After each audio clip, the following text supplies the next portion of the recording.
क्या आपने लोगों को कभी कहते हुए सुना है, इसका स्वभाव ही ऐसा है, ये तो बचपन से ही ऐसे हैं। लेकिन सवाल ये है, क्या सच में संस्कार जन्म से आते हैं या फिर संस्कार हम खुद बनाते हैं?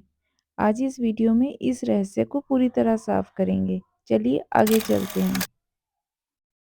एक ही घर में दो बच्चे जन्म लेते हैं, एक शांत और दूसरा गुस्सैल। लोग कहते हैं संस्कार अलग-अलग हैं, लेकिन क्या आपने कभी सोचा ये संस्कार कहाँ से आए? शांत बच्चे को संस्कार कहाँ से मिले और गुस्सैल बच्चे को संस्कार कहाँ से मिले? दोनों रहते तो एक ही परिवार में हैं।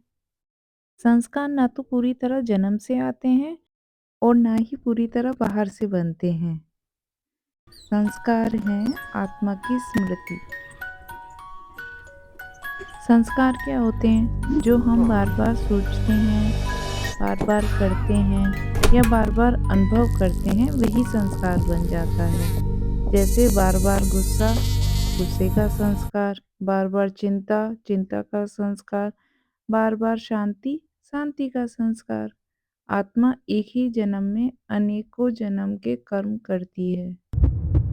जो संस्कार पिछले जन्म में बने हैं, वह इस जन्म की टेंडेंसी बनकर आते हैं। इसीलिए किसी को जल्दी गुस्सा आता है और किसी को डर लगता है। लेकिन बड़ा सवाल ये है कि अगर संस्कार पहले से हैं तो क्या हम उन्हें बदल सकते हैं?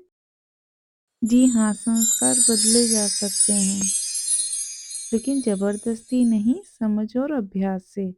संस्कार बदलने का आसान तरीका है अपनी सोच को बदलना, आत्मस्मृति में रहना और परमात्मा से जुड़ना। मान लीजिए आपका मोबाइल डिस्चार्ज हो गया है तो आप उसे चार्ज करेंगे, फेंकेंगे नहीं। बस बिल्कुल इसी तरीके से ये काम करता है।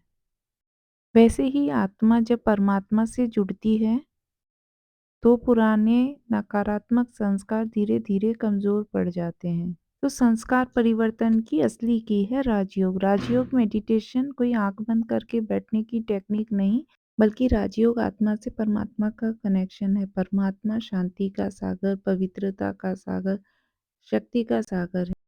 जब आत्मा इस पावर हाउस से जुड़ती है तो नए श्रेष्ठ संस्कार अपने आप बना लेती है। चलिए एक छोटा सा आध्यात्मिक अभ्यास अभी करेंगे। परमात्मा को याद करते हुए शांत बैठेंगे। अपने मन को कमांड देंगे, मैं आत्मा हूँ, मैं शांत स्वरूप मेरे संस्कार शांत हैं और मैं अपने संस्कार बदल सकता हूँ। फील करेंगे इसे। ओम शांति। बस यही शुरुआत है।